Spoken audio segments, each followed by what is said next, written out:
In today's video, I'm going to teach you how to use subtasks in TickTick. Subtasks are a simple way to break a big task into smaller, doable pieces so you can see progress and avoid feeling overwhelmed.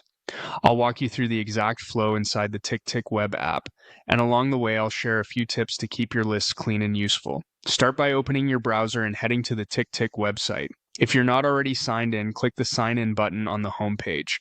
Choose your preferred sign-in method and complete the process so you land in the web app. Once you're in, you'll see your lists on the left and your tasks in the center. You can follow along using your inbox or any project list you prefer. Now, let's set up the parent task that will hold your subtasks. You can add a new task using the add bar at the top of your task list, or you can open an existing task you want to break down. Enter a clear, specific task name, something actionable that describes the outcome you want. For example, instead of a vague label, write a short phrase that begins with a verb. Keeping the title focused helps you decide what subtasks you actually need. With your task created, find it in the list and open the context menu. On a mouse, right-click the task. On a trackpad, use a two-finger click, and if you use a keyboard, a control click works too. A small drop-down menu appears with several options. Choose Add Subtask. This tells TickTick you want to create a checklist inside that parent task. You'll see a new line appear under the task where you can type the first subtask. Enter a short, specific step and press Enter to add the next one. Continue adding as many subtasks as you need to move the parent task from start to finish. Keep each item small enough to complete in one sitting. If a subtask feels too big, split it into 2 or 3 clearer steps.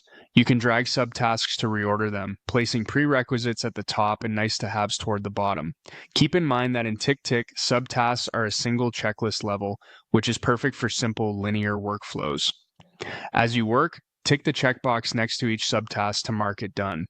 This gives you instant visual feedback and helps you keep momentum. If you accidentally check off the wrong item, click it again to uncheck it. No progress is lost. A helpful habit is to write subtasks beginning with verbs like draft, review, or upload. That makes it obvious what action to take when you sit down to work, reducing decision fatigue. When you've completed all the subtasks, it's time to finish the parent task. Click the checkbox for the main task to mark it complete. If any subtask remains unchecked, review it before you complete the parent.